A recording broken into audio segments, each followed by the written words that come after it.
Comment fonctionne la vie chrétienne victorieuse? Les principaux passages de la vie victorieuse se trouvent en Romains chapitre 6, 7 et 8. Il importe de vous familiariser avec ces trois chapitres.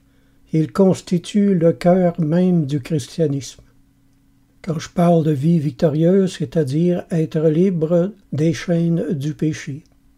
Le chapitre 6 nous met en face des faits spirituels, de notre position de victoire dans laquelle se trouvent en Christ tous les croyants baptisés.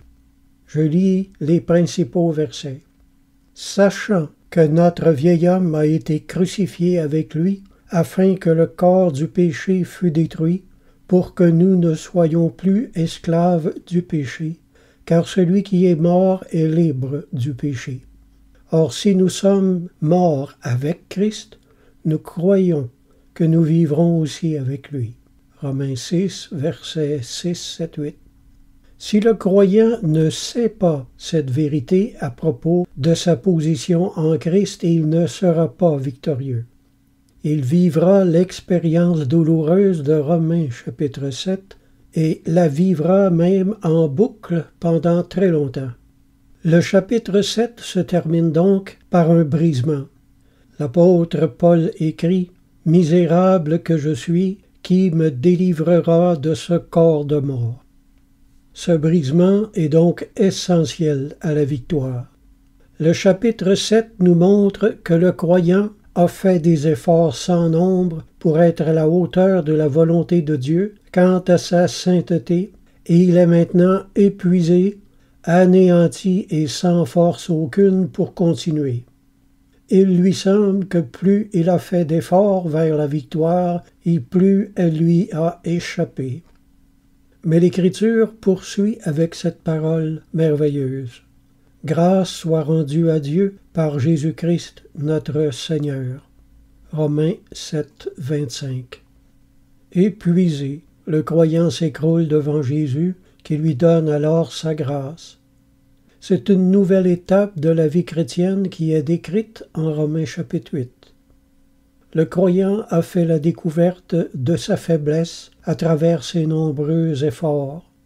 Moi je dis, ne cessez jamais de faire des efforts vers la victoire sur vos péchés, car Dieu se contentera de vos efforts en attendant. Dieu verra votre cœur et vous justifiera en attendant ce qu'il y a de meilleur. L'épuisement du croyant, c'est ce qui l'amènera donc de façon naturelle à se confier toujours davantage en la force de Dieu par la grâce qui est en Jésus. Cette grâce était en lui tout le temps, mais ses propres forces lui étaient des entraves. Une boîte remplie de poivre ne peut pas être remplie de sel. Maintenant qu'il s'est vidé de lui-même, c'est Jésus qui vient le prendre sur ses épaules, comme la brebis retrouvée. Ce n'est plus lui qui marche, c'est Jésus qui marche pour lui. Les croyants qui ne sont pas encore victorieux doivent vivre ce brisement à force d'efforts. Alors seulement ils pourront vivre l'expérience victorieuse décrite en Romains chapitre 8 et comprendre qu'ils possèdent en lui le pouvoir de dire non à n'importe quelle faiblesse de leur chair. On ne peut pas rendre un croyant victorieux uniquement par la prédication. Le croyant ne vivra pas de sermons seulement, mais de toute expérience personnelle. Nous ne pouvons que le mettre en face des faits spirituels décrits en Romains chapitre 6. Ensuite, il devra cheminer lui-même avec persévérance. C'est à travers ses efforts et surtout ses échecs qu'il apprendra son propre fonctionnement en Christ.